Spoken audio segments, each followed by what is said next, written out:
Cheers. Cheers. To you. To you.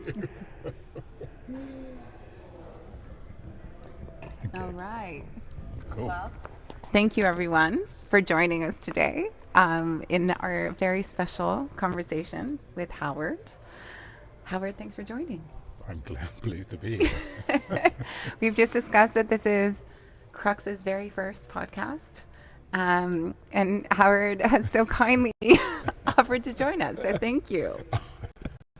I'm not sure what to say. He to can't that. stop laughing. This is a good sign. All right. Well, we prepared some questions for you. Cool. A bit to give context. So if you don't mind, we'll just jump right in. Go for it. Okay. So Howard, for those who might not know you, could you start by telling us a bit about yourself and your journey and what shaped your career so far and how has it led you to the work you are doing at EA today? Gosh. It's funny because whenever people talk to me about my career journey, they always go, how many jobs have you done? So my career journey has been all over the place, whether it's from working with children, and one of my first jobs was actually as a nanny, Wow. to warehouse in Asda, but ultimately my career journey from where I am now in this kind of industry was working in a BBC building, and I was a facilities assistant who was essentially kind of stocking paper, and I guess I'm doing built-in checks and the normal kind of facilities assistant stuff. So I started from the ground up, Wow. and have always been that person who, I know I can do more. I know I can do more, and just pushed and pushed and pushed and bothered recruiters who thought, okay, well, hey, are you really the right person? And just keep pushing to where I am now at Electronic Arts, where I'm, I guess, overseeing all of our, what we call our strategy operations teams, who are responsible for everything from how we think about our spaces and what they need to look like in design, through to delivering those spaces, through to all thinking of even just what is the data we need to make the critical decisions around real estate decisions. It's been I could spend a whole podcast just talking about it, but I'm going to snap it at that. Okay. Well, we're here for it.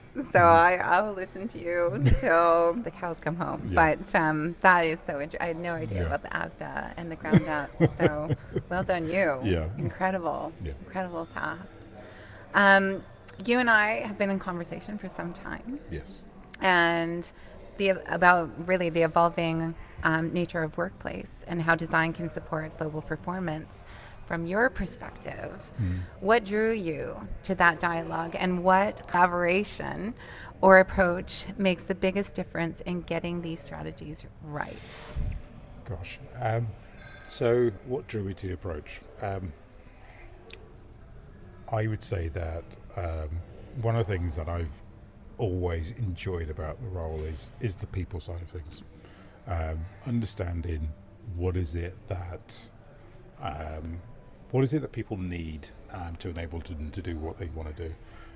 I guess one of the challenges I've always found very difficult is, okay, well, our industry can be very easy at, well, what is the issue? Put a plaster on it. What is the issue? Put a plaster on it. And that I've always found very difficult, because I've always been that, but why that? Why is that the right solution? So I've always found that, I guess, digging into those whys and trying to think through more about what actually is going wrong, or what is it that people need, has drawn me to this kind of area. And fundamentally, when you've asked enough questions of the wall, enough whys, you get to more of that's what the solution needs to be. Right. So I think with everything, it's always around, I guess, how do we make sure that we've got all the right people in the conversation as part of that conversation, and challenging ourselves to be open and frank and ask those whys is what's really important. Yeah. Absolutely. Absolutely. I couldn't agree more, actually. And it's not about me, but I feel like I could jump in and share a lot of my experience. But yeah, I 100% agree with you. You have led workplace strategy at a truly global scale for one of the world's most creative organizations? What guiding principles have shaped you, or shaped how you build environments and where people can do their best work? So Yep. kind of leading on from that. Major lessons, I guess, that you've learned. Like Yeah. one of the things I was thinking about when you were going through is I was reading something recently where a designer had said, oh, what we really need is more collaborative spaces with sofas in it. And I thought that is 100% true post-COVID. But actually now what I'm finding, the more I go into offices, is hard surfaces and technology that works Yep. is the most important thing. Yep. You don't want to go into the boardroom now. Nobody has downtime. And so if it takes you 20 minutes to connect to the screen, or to the Teams meeting or whatever your meeting platform is, that it's lost time and Yep. people get frustrated and angry and they can't stay productive afterwards. So that's been my experience. But Yeah. what's your kind of big lessons? I think the challenge we have is that we have a number of different stakeholders and they all want something different. And I think the challenge is, which I don't think is anything new, that challenge is always going to change. And I think making sure that I think one of the fundamental things is that it's not the space, it's just the change, it's the people. And how do we build and create environments which ultimately creates a people culture which is open and adaptable to change is way more important than the physical environments. And when I say that, I guess so for example, printers. Gosh, I remember when the days when printers and having a printer nearby and it being how many reams and how many reams does it spit out? And was it is stocked? it colour? And is there enough ink? And where's the ink stored? And all those and things were super important. Right. How important is it now? No, It's not. it's not. I think that the space design is an element of it, but how do you create a workforce which is more open to change, which is more open to understanding, even understanding what's important for them to be able to do their job. Because gosh, the amount of times I've seen questions, I think just when you even just asking that question, maybe think about some of the kind of questions that get asked about people about what their space, does this space support my needs? As well, I come to work, and people don't really understand those types of questions. It doesn't mean anything to them. So making sure that, I guess, how do we actually kind of help people to understand? I feel like I'm just going. We're going on a tangent. Should we have a glass of wine? A little sip of wine. It's needed. Yeah. Cheers. I feel like I've gone way off there. Sorry, what was the question again? Well, I think it's largely about what you've learned through your experience that makes the offices the best place to work. So what kind of lessons have you learned from, you're talking about how the people come to the office and they're not necessarily aware of what they need in order to be the most productive in their day. Yep. Is there any little nuggets that you've learned that you've implemented during your time that makes people more productive? And it could be AV, having the right stuff, or the spontaneous collaboration points, and how do you encourage or facilitate that, or having food on site. It could be really anything. Yeah. I would say that I guess things like AV, things like, I guess, the amenities and the facilities that are on site are only part of the journey. I would say that the things that make the real difference is, I guess, how, I can't think of the right words now, it's the people journey. I would say that the leadership change is probably the most fundamental element for making sure that how do people come to site and be productive. Yes. It's not about the physical space. It is about, I guess, from a top down, or even whether it's around top down, it could even be middle down. It's those people who are responsible for ultimately the work that gets done. Yeah. How do they actually champion come into the office is all about? What is work when we come to the office all about? Not about the space. And I think what I've learned is when it works really well is when you've got a leader, and leader can be a CEO, leader can be a middle manager, it can be anyone along that. It's around when those people come to work, when they look up and they go, I have a clear purpose for why I'm here. It's the why. Yeah. What am I doing when I come here? And because ultimately the physical space just facilitates that. Okay, yes, great. How do we have create experiences which make that more seamless? Yeah.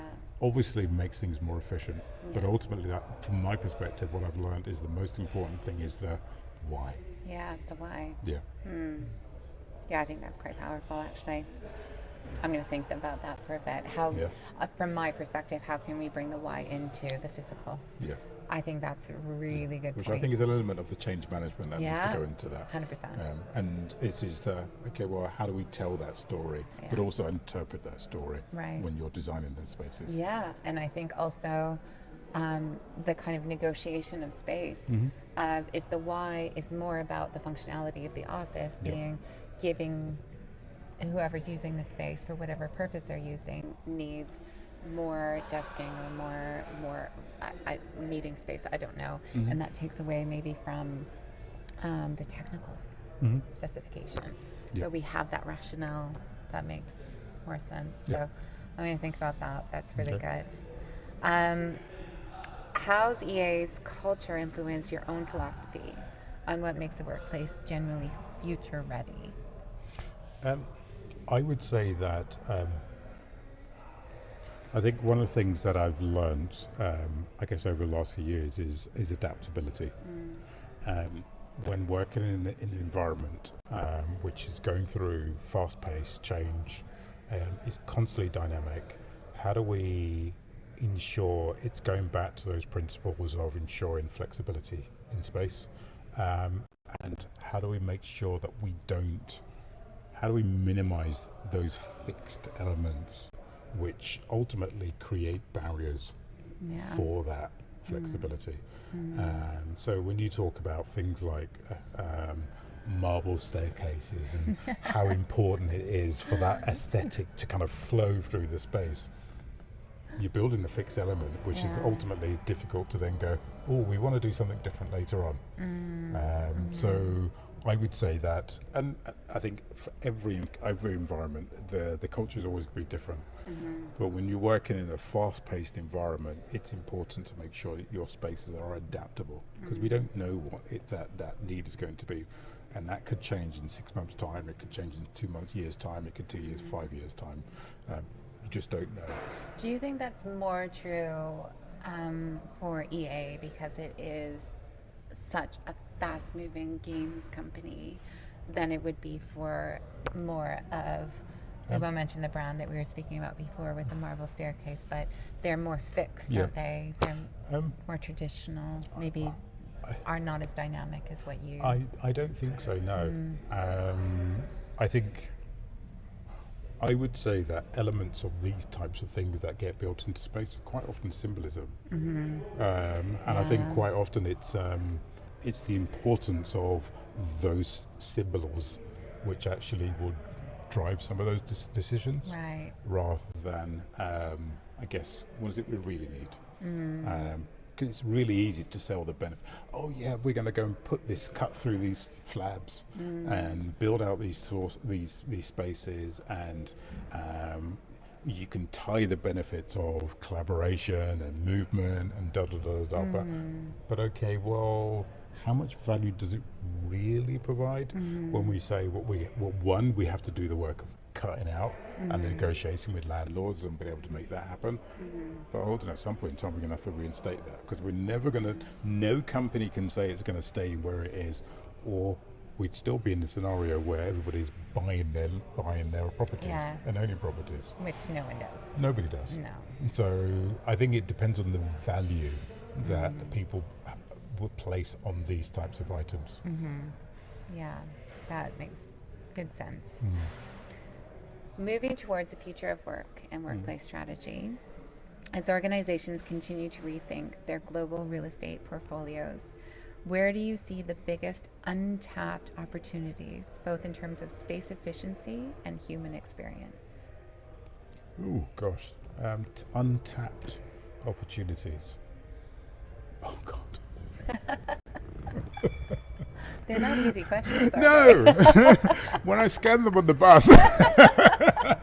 they? You didn't do hours of prep, did you?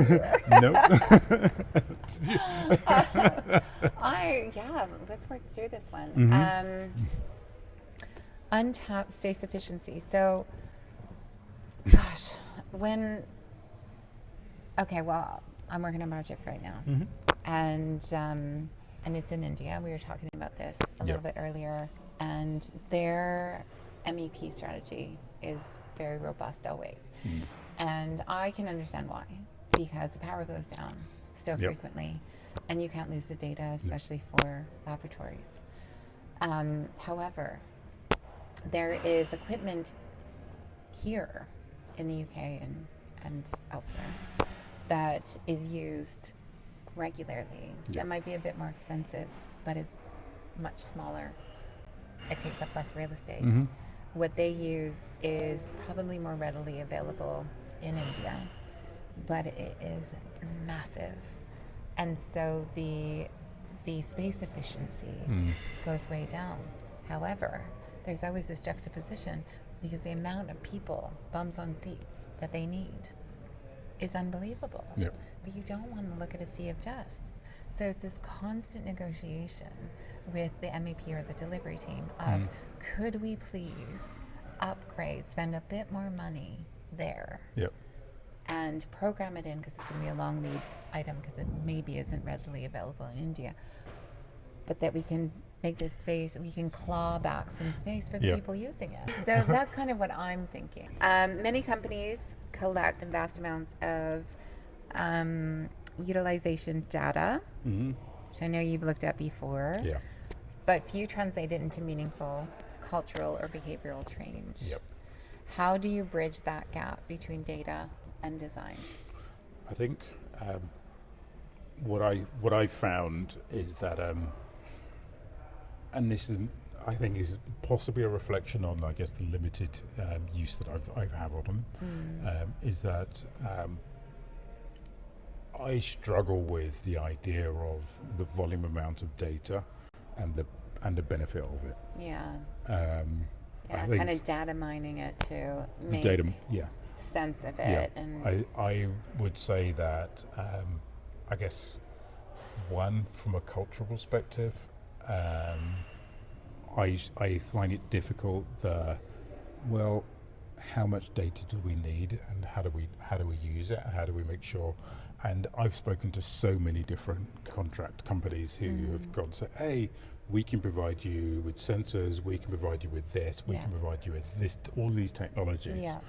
And of course, it certifies with government regulations in here, or it provides it's over and above this security protocols there. But I've not yet been able to be demonstrated anyone who's been able to go, we've introduced this technology, it's been used robustly over a long period of time, which justifies the return on investment. I still hear way too frequently, it goes in, it's great for a period of time, it maybe answers the question. I still hear so many issues with the mobilization or deployment of them not being executed super well. So ultimately what I've found is that getting out there, spending time with people, going out and talking to people, seeing how the space is being used is way more valuable than deploying a ranch of sensor technology. The subscriptions that go along, yes, the hardware cost has come down. The subscription costs are still super high and exorbitant to justify the benefit of it. I think maybe if I'd worked for companies who had 5 times the real estate kind of portfolio, then yes, okay, well, the cost of investment. But yeah, for somebody who's generally working for, and I'm not going to pretend that in comparison they're big companies, but our real estate portfolios don't justify the benefit of it. That's interesting. I have not worked on a project yet that uses it. They always redeploy funds towards their people versus spend it on the data collection. So I think that's really interesting. So when you think about global consistency versus local nuance, how do you strike that balance? This is an interesting one. What should always remain universal and what can adapt to local culture and ways of working? It's funny, because you have such a spread. I struggle with that one because I think fundamentally the heart and soul and the culture of the company, I'm not ignorant enough to be able to say, well, it's the same everywhere, because we know it's not. No. But I think from a brand representation perspective, whether it's, I think whatever company you're working at, there needs to be that wherever you go. I think where I struggle with and what I see happen a lot is what almost turns like gimmick of, hey, I'm in India, or I'm in Mexico, or I'm in London, and I remember years ago going into an office in Berlin, and they'd named all of the meeting rooms with the clubs in the area, and all the meeting rooms were kind of I'm going to say gimmicks again, portraying each of those the relics. Okay, yes, I see. I thought you were going to say the nightclub antics, and I've heard that nightclubs in Berlin can be quite crazy. I'm not sure we want to see those wall graphics. And those are types of things which they don't last. But ultimately, the heart and soul and the ethos of the company is the ones that should last. Do I want to go into an office in Switzerland and see the Swiss Alps played out in the office? No, I don't. No. It's not original anymore. But how do we bring in the elements which are important and resonate with the culture as almost subtle undertones, which kind of nod to the culture of those countries or the people who are there. And as you know, depending on where you are in the world, that the culture can be incredibly diverse, and so nodding to all the elements of that can be quite complex. But I'm more of the subtle undertones than just okay, well, how do we name and it almost like it feels like one of the things that I had the pleasure of visiting the Epcot Centre last year and kind of seeing the cultural awareness of what gets played out by Disney. Which was like a really good, like, oh my God. In the big globe. Big globe, but just the moving between each culture and which was essentially what people recreate in offices. It is. It's very the stark and obvious versus the subtle. And culture is subtle in a lot of ways. Definitely. I agree. But I do think one of the most important parts around delivering spaces on a global portfolio is right. How do we create those design standards which are globally true, but ensure that we are hearing the local importance, which isn't Yeah. just about what the aesthetics, it's around how people work as well. Yeah, the ways of working. Yeah, Exactly which that, because I think can vary. the biggest shock when I first started working in India was we put in sofas, right? Not a lot, but we Yep. put in some sofas. And then we were told after one of the floors was installed, right at the beginning, 5 years ago, that if anyone sat on the sofa, they'd get fired. Yeah, And I thought, oh, because they're not seen as working, they're Yeah. seen as slacking off at that point. And that was a major kind of Yeah. wake-up call of there are some nuances with culture that we Yeah. have to be respectful, and how can we give them that kind of headspace that they need, especially working long hours, yeah.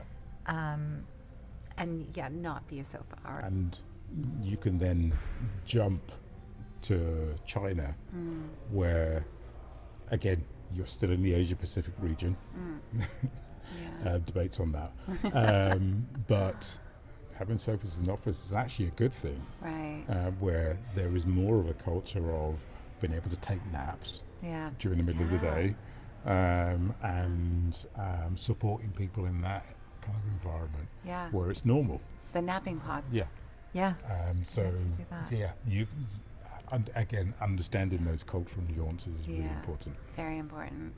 And, those of you who can hear my accent, I'm from North America, and napping at work is not acceptable, at least when I was there. I've been away for a Yeah. while, so it Yeah. might have changed. I don't think but, I don't think that's changed. yeah, too much. so it's Yeah. really Yeah. it's really funny, those nuances, Yeah. and being respectful, Yeah. and designing that in without judgment of where you're from, right? Not bringing that on board and staying Yeah. neutral and interested. Yeah. I think that's the big part, which I think you do really well. So the term future of work Yes. or future of workplace gets used so often that it can lose definition. But what would you personally define it as today? How do you see the future of work? Oh, jeez. Future of work. Well, I guess maybe I look at things maybe a little bit too simplistically, but I think the future of work is always the future. It's always evolving. It's funny because I got into an online discussion the other day around how our industry have we gone soft? We've gone soft, okay. Because 10 years ago, 20 years ago, we were this, and the challenges that we're being faced now are people are finding difficult to solve, but we would have solved them Say 10 more to to that. 10, 20 What years was ago. then and what is now? So I think what was trying to be said was that I guess people become much more finding how do we manage some of the challenges that we're trying to be faced now. The industry as a whole is trying to respond to much more very different challenges, but people are finding it difficult to respond to those. And I guess the challenge, what was being talked about was, well, do we need to give more training and more support and stuff like that for people to respond to that, because they are not ultimately navigating it well. Yeah. And my thought about that was actually, no, should we not solve the systemic issues and not rather than respond to the people issues, because Right. they're not responding to it very well. Yeah. And then which was Yeah. my Which perspective on. and was that received well? Well, I've not seen any responses to it. We won't So, call yeah. out what the systemic issues are, but it does make sense, Yeah. doesn't it? Well, the systemic issues are actually, should we be challenging? I think we're probably moving away from the future of work, but ultimately, I think the work is going to constantly evolve. Yeah. And I think anybody who sits there and goes, well, what we do now is going to be the same as what we did 5 years ago. Yeah. And one of the things that I would say, and I guess is one of our challenges is not challenges, but I guess how do we always retain a curious mind. And I say that whether it's work, whether it's life, whether it's relationships.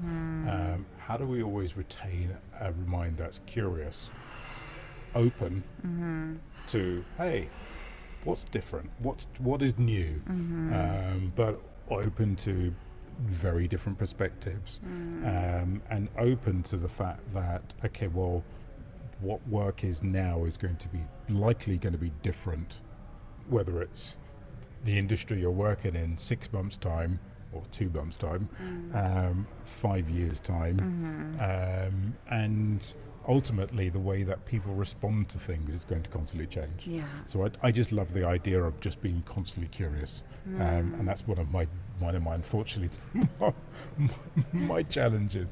I'm way too curious. I pick up too many stones and go, what's that? What makes you tick? That's a new challenge to try and solve. Too many. Yeah, when I should just put them down and go, stop picking up the stones. I like it. Yeah. I think I pick up a few stones as well. Yeah. If you could redesign the global workplace model from scratch, what would you do differently to ensure adaptability for long-term relevance? Long-term relevance. I think that's a tough one because I don't even think designers are thinking 10 years. No. We're thinking 5, because a typical lease term is 5 to 7, isn't it? Yep. So we think around those terms of how can we future-proof this for a 5 to 7 year gap of time. But I guess the challenge is that most companies, the investment that goes into building out a space, nobody wants to be doing that every 5 to 7 years. And I think there are rare cases when it makes sense. I'm going to there are some companies where their investment into spaces is so light. Okay, hey, if the lease comes up in 5 years' time, we need to relocate. Great, everybody pick up the bags and go and move on to the next place. Right. So I think I agree lease terms are incredibly short, and they are on average shortening. The likelihood is that they will renew and stay where they are, and I think landlords bank on that. So I do think there's incredible importance in designing spaces that are flexible. But I'd go back to that kind of the point I made earlier on, which is around fixed spaces. How do we limit and reduce the amount of fixed spaces which allow us to make those changes? How do we move away from the staircases that cut through? Yeah. Because that may not be really important for the organisation in 5 years' time, those levels of symbolism. And how do we make more pragmatic space, but also challenge the business of what's important? Because quite often we design tailor for order, which is based on, what do you need now? Yeah. And I don't think there's enough companies which are doing that challenging, or just a consultant mindset. Yeah. When it comes to thinking through what is the design and what are the space needs for offices. Yeah. Where's your money best spent? Yeah. Really. Yeah. Well, that leads us into leadership. So you have led and inspired teams across multiple regions and cultures. What have those experiences taught you about leading people well, especially in fast-changing and creative environments? Relationships. I think the most fundamental part is relationships. And how do we understand who those people are? Because for many years, I have worked with. I've led teams across borders, and it's always funny when you hear people talking about, well, I'm going to have to do more video calls, and what do you mean you need to interview somebody and you don't meet them on the first? You meet them 2 years after hiring them. Yeah. That's been normal. Yeah, you're like, that's my everyday. It'd be nice to be able to go, hey, I'm always able to travel out and go and so I think the most important thing is building those relationships. finding a way to, I guess, understand who people are, what they need, and I think one of the things that I really enjoy, and again, not again, but I think is quite often a challenge, is investing the time in building those relationships, because it's hard work, Yeah. especially when you're doing it virtually. Yeah, I bet. And it- time is limited. yeah. Yeah. So being able to go, hey, do you know what? Let's spend.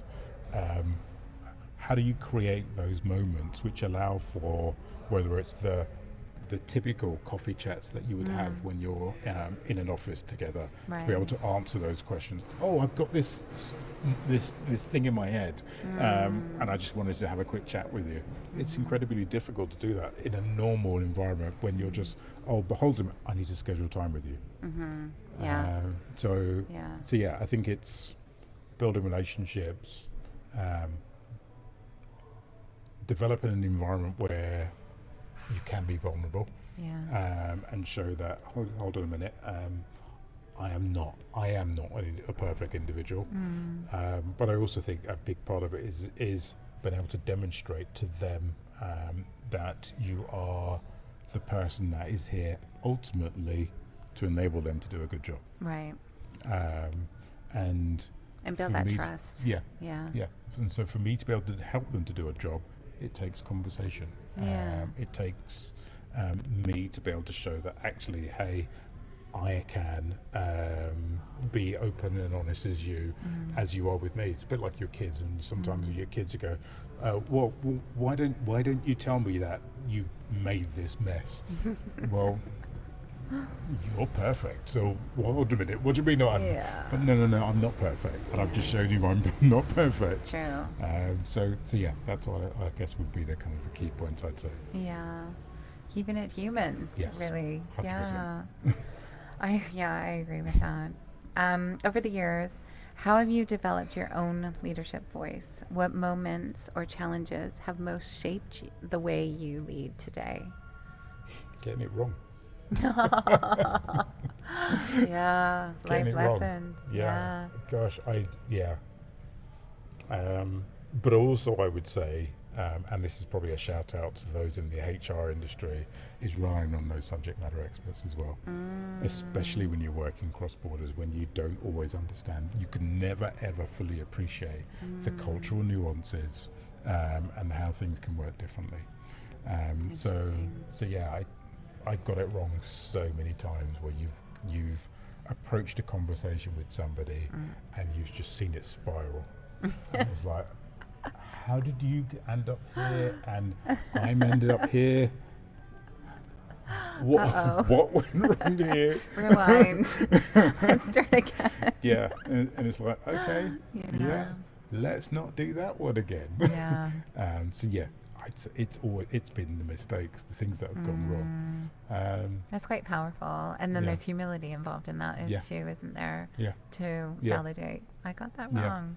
And that's why I will always say, and I say this to my team now, is that, well, how much did I kind of share with my HR person that I'm working with? And I'm using that HR term quite loosely. Everything. They are your safety net. Interesting.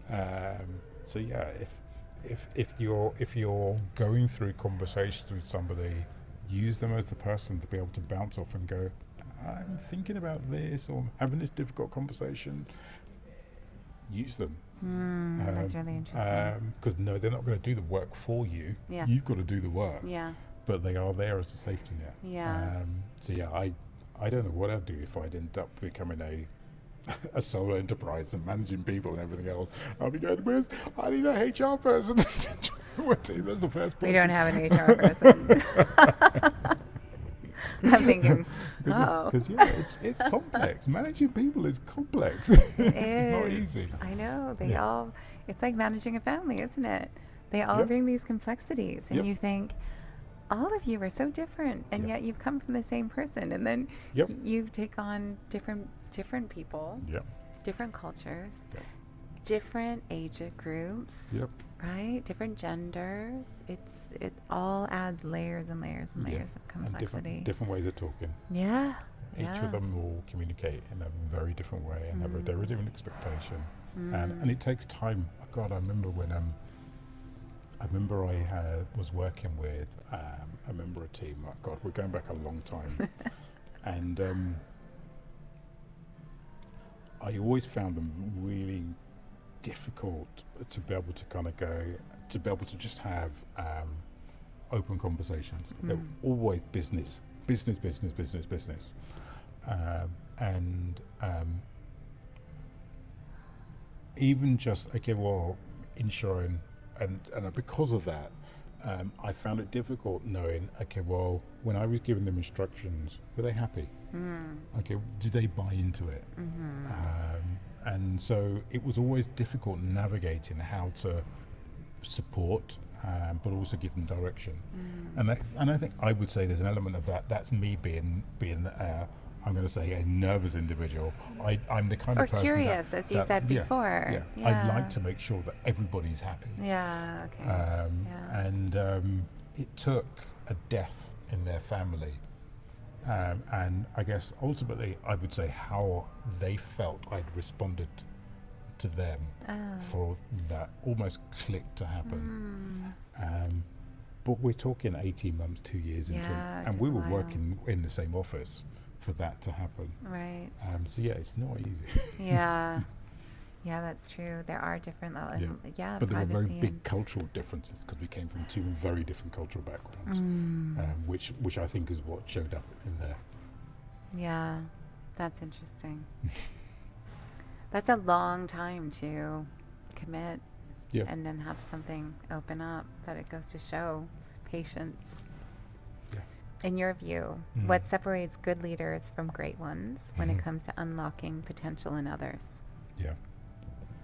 I would say there was I can't think of the author of it, but there was I remember when I was doing my MBA, there was this framework which they called a level 5 leadership, and if I remember correctly, I think the biggest traits were humility, which I think you touched on earlier on, but also I think it was determination, something along those lines. How do you create a vision, a voice, a clarity of where we want to go, but are also humble in the way that you approached it? You're open to people's diverse thinking. You're open to hey, how do you bring people on to help to shape that vision? But ultimately, people need somebody to guide and say, hey, that's where you want to go. Yeah. And that's what ultimately people buy into at the end of the day. I come into work because I believe that my leader, my manager, whatever you want to call them, has the right direction for us to kind of is capable into. too. Yeah. That I trust them. Yeah. And yet they're open to hearing my ideas. Yeah. And they're humble enough to listen and not just ignore. Yeah. But that the master plan. The master plan is the right way to go, but you're not wavering. I think the challenge that people sometimes have is when you've got a leader who's going to go, okay, well, hold on a minute, no, maybe it's this way, no, maybe it's that way, and it's like, hold on, what do you want from me? Yeah, true. And so setting that direct very me, clear. Yeah. steer the ship. Yeah. Doesn't mean that the office is going to change, but it's not going like this. Yeah, because that does, it breeds people want lack stability. of trust. Yeah, exactly. People want stability. Yeah, I think it's one of the core emotional needs, I think, isn't it? Yeah. Well, most people don't like change. Funny enough. I always tell my kids the one thing that stays constant is change. So get used to it. Yes. Many leaders talk about authenticity, but it can mean different things in different contexts. What does it mean to you, and how do you bring it into your day-to-day work? Authenticity. I would say that I do my best to be straight, honest, and true. I will share what I can share. There's always going to be an element of, hey, we'd love to be able to tell everybody everything all at once, but that's never the case. But knowing that, I'm trying to think of the right words. To be able to know that trust and trust is ultimately what is important. It's a two-way thing. There is a contract on both sides, and I think sometimes it can feel as though as a leaders can, okay, well, no, trust is something that you need to give me. I don't need to earn it from you. Right. Is something which is often lacking. So yeah, I'd say authenticity has been able to show up, walk the walk. God, that's such an awful term, isn't it? I don't have a replacement for you, but I think it's still true, right? That's an old saying, but I think that is just walk the walk, talk the talk. Yeah. So it's an important one. Yeah. Yeah. Yeah. Let's move forward to personal evolution and legacy. Okay. You have reached a stage in your career where influence, purpose, and impact matter differently. How are you thinking about growth now, both personally and professionally? Gosh. Well, I guess for me, I guess growth is it doesn't stop, does it? No. I think I'd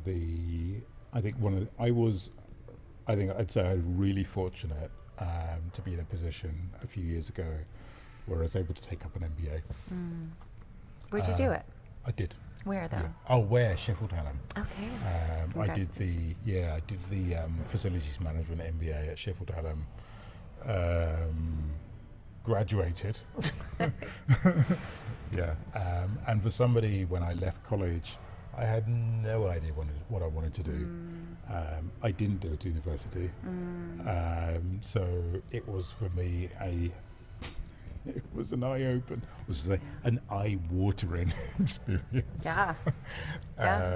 But I think one of the things that it did was open my eyes to a very different way of thinking about business, corporations, and I guess one of the main reasons why I took it on was around learning that. So I managed to bag that, and I'm incredibly proud of myself for going through that process. Yeah.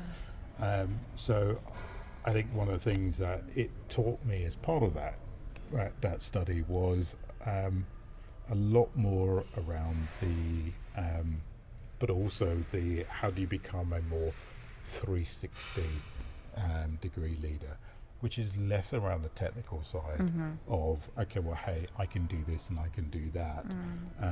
It's more around how do I become more aware of the micro and macroeconomics around corporations, but also how do I become a leader which supports people, which encourages and develops people.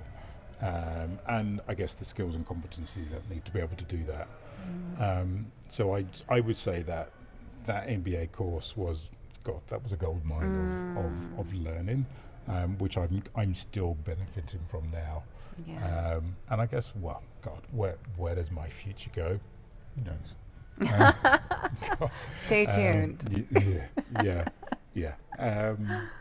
Yeah.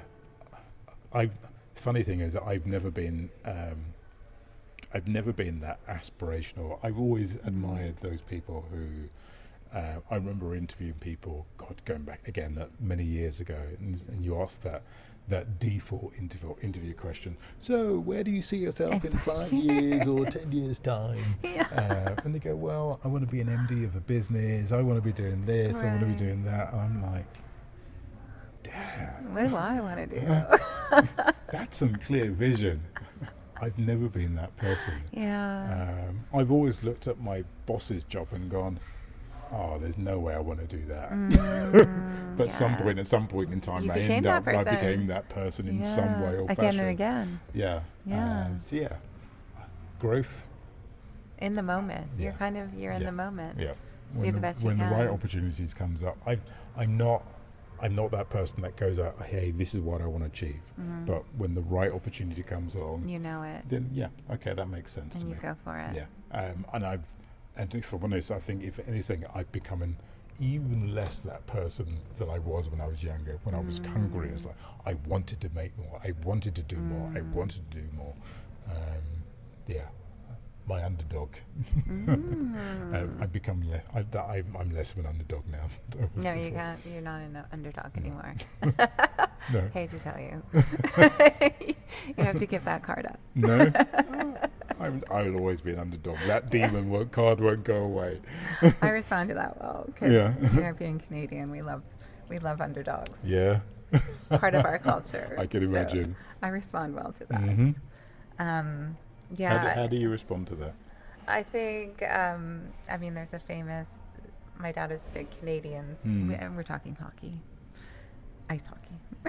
Yes. And the Canadians showed up to a game, and I think it was against America, and I'm sorry if I butcher this and if my dad's watching, but he always told me the story growing up where they all showed up and they had ripped uniforms and they had missing teeth and, messy hair and no helmets, and they were just disheveled, I guess, tape around their skates. And the Americans showed up in really beautiful uniforms and polished skates and coiffed hair and perfect set of teeth, probably veneers because we love a hockey fight. And we love to knock out teeth. And the Canadians absolutely, won. Pulverized. I mean, it was just, and everybody couldn't believe it happened. It was like, how did these farm boys show up? But they didn't care about the way they looked. They came to play, and they did. Yeah. And so that kind of drove me to be that underdog and overcome. And I've done it a lot throughout my life. And I think I get inspired when someone tells me I can't do something. Yeah. I think it feeds me, and proving them wrong is, and myself right. I think is something that I respond to. So something you said to me earlier on. Yeah. About why is it everybody doesn't think like me? Yeah. I'm just learning that. Yeah, that determination is not something that sits with everybody. Yeah. Yeah, it's interesting. Yeah. I'm still learning that one. Yeah. I think I'm constantly like, oh, I do that, but you're not doing that. But that's so interesting. Yeah. Why? Yeah. Yeah. And why do I? I don't know. I don't know, but we have lots of conversations We do. about lots of things. We quite enjoy them, don't we? This is an interesting one. So Okay. over the years, and I was kind of thinking about, I also went to business school and took a lot of things away from it. And one thing that I was always very interested in is what motivated people. And I often speak, Howard is my husband, James as well, quite well. And I'm always feeding that back to him. If he brings a problem home from work, I'll say, but how are they motivated? And then he'll sit and think about it. Yeah. Because I'll hear it right away how they're motivated. And it can be relationship, it can be power, it can be money, it can be, right? Lots of different reasons why people are motivated. And if you tap into that, you can lead people well. Because you can respond to their pain point, really. If they don't succeed in the way they want to succeed, then they are a failure. The rest of it, if money isn't a problem for them, you can't give them lots of money because that's not a motivation to them. And so for you, in a Howard context, how has success evolved for you over time?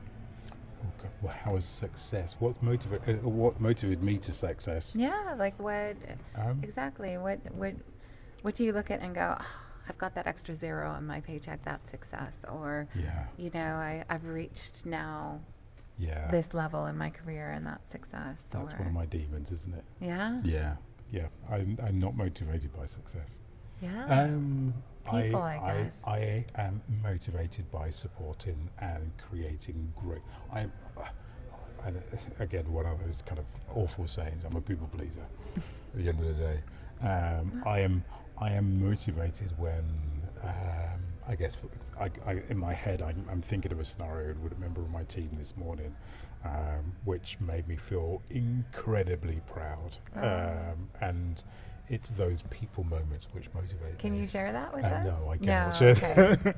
All right. I can't because it's from a very personal level, and just seeing how people grow and develop, and yeah, creating environment. One of the things that one of the elements I really enjoy in my job and being a people leader is, I guess, creating environments which allow people to kind of be able to kind of unblock their own demons, to enable them to go be successful. Yeah. And when I start to see those things coming out, then that makes me really it's rich for me. Oh God. I get quite emotional about it.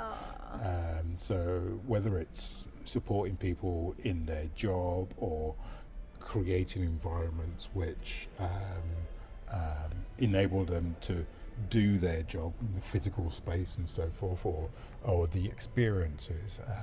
I've been long an advocate of the Disney experiences and those types of that real kind of top level, exceeding people's expectations is. Hold a minute. No, is that what you want? Is here? Like, how do we get you up here? Yeah. That's what motivates me. Money does not motivate me at all. So yeah, I'd say that's what. I think that's great. Those are my success. It's a selfless. Criteria. Yeah, accolades and yeah. I'm more of a human person. Yeah, you're definitely a human person. I agree with that. So this is kind of getting back into, you've led through a lot of huge shifts, including remote work, hybrid models, and global transformation. What have those experiences taught you about resilience and adaptability? Resilience and adaptability. I feel like I'm going to go back to the cultural change. Okay. Of how do we, I think one of the most important, going through change is making sure we're clear on the whys. What are we trying to do? Why are we trying to do it? Does it make sense? Have we able to articulate the story behind that? And one of the things that I did, I was on a design thinking course, years ago, and we did this kind of 4-box model where you look at, okay, well, where are we now? 2 boxes, and the last box was our end state. And how do you then go, okay, well, in 4 boxes, go from 1, 2, 3, 4 to the end state? What is the journey you take people on to be able to get to that? Yeah. I think I say is probably one of the most important things from my, and I still hold that true. How do you take people on that journey? It creates, I'm not sure if resilience is the right language around that, but it creates a clear purpose. I was going to say purpose. Yeah. And I think those teams, those organizations, when I look across companies who've done that really well, it's been those who've been able to create a really clear message around this is where we're going and why we're going. And here's what stage we're in. Yeah. And how we're going to carry you along that journey. Have they properly thought about it, or have they just gone to there and gone, hey, by the way, we're going to take you there and catch up. Yeah. Catch up. And I think that one of the power of organizations is that every company has some have more reliance on the impact of that journey, and some have less reliance of. So those companies, you can just go, just get there. If you don't like it, no worries at all. Right. That's great for them. Yeah. Are they the kind of companies I'd want to work for? Probably not. Yeah. But yeah, that would be, I'd say, is probably the most important part of that. Yeah, I'm hearing a pattern with you. The why is really important, and then the communication of the why and the path towards the successful execution of the why. Yeah. Yep. Clear vision. Yeah. Yeah, I like it. Okay, well, let's move into leadership and humanity in the future workplace. So there is growing recognition that leadership and workplace design are deeply intertwined, and that culture lives not only in the people but also in the space. How do you see leadership within the office evolving over the next decade? I would say that, well, I think the challenge is, I think I don't see leadership as being office bound. And I guess maybe that's an element of working for organisations where leadership, well, organisations are highly matrixed. And a leader may not always be sitting in the same space as the teams that they're working for. So I would say that the challenge for leadership is working in across those environments, is the ways that we may have communicated and the way that we may have distributed change in the past is not going to be the same. Right. You have a more diverse workforce. Two, they could be dotted anywhere around the world. And I guess being able to stand in front of somebody all the time and be able to go, this is the message, have you understood it, is more complex than it would have been before. Right. So I would say that a message isn't always going to be able to be delivered and understood just by going, I've just told you something. Sometimes it will need to be repeated. It may be repeated, need to be repeated in different formats and different forums. But being able to make sure that we have a clear, consistent story, it's been told and it's been shared over multiples. Especially if you think about it, even when we're in the same office, a lot of the time we communicate through video conferencing and other sorts of medium, rather than just, I am standing in front of you telling you what the instruction is.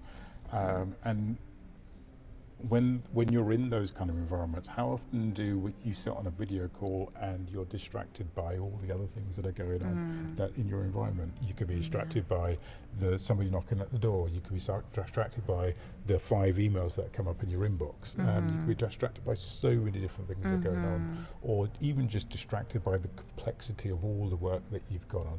I've heard it, but have I digested it? Can be something totally different. So I think leadership is more less of a, I guess, back in the old days of, I stood up, I've told you, right, go off and execute it. How do we make sure that we're communicating in a way that ensures that everybody is hearing where we're going, and truly understands the message?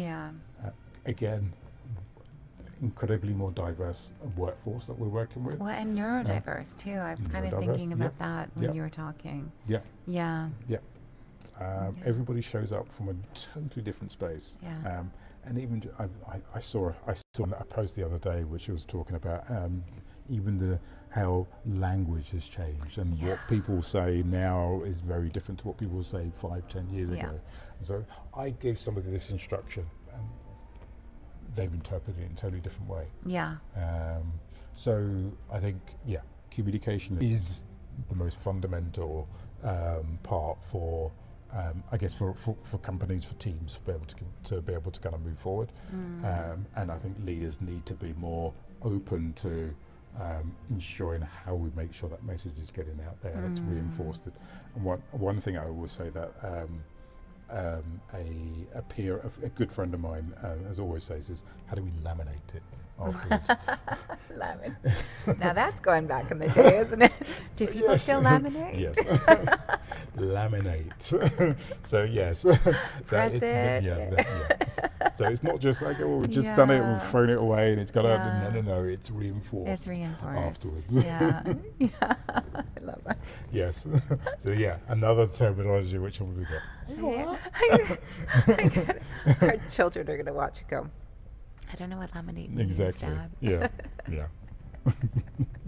You go home and tell him. In your experience, what helps leaders this is a good one for you, actually. In your experience, what helps leaders cultivate empathy, trust, and purpose within large and complex organizations? Demonstrate it. What helps leaders cultivate empathy, trust, and purpose within a large and complex organization? Mm-hmm. I would go back to curiosity again. Been open to how do we make sure that we don't, because I think the challenge with leaders, I guess going back to that kind of vision and that, okay, well, that direction, it can be really easy to go, right, that's where we need to go to, that's the job that we need to achieve, but how are we taking the opportunity to be able to step back and go, okay, one, is this achievable by everybody? But two, I guess from an execution perspective, can it actually even be done? Right. So I do think, I think you touched on this a little bit earlier on, which is that I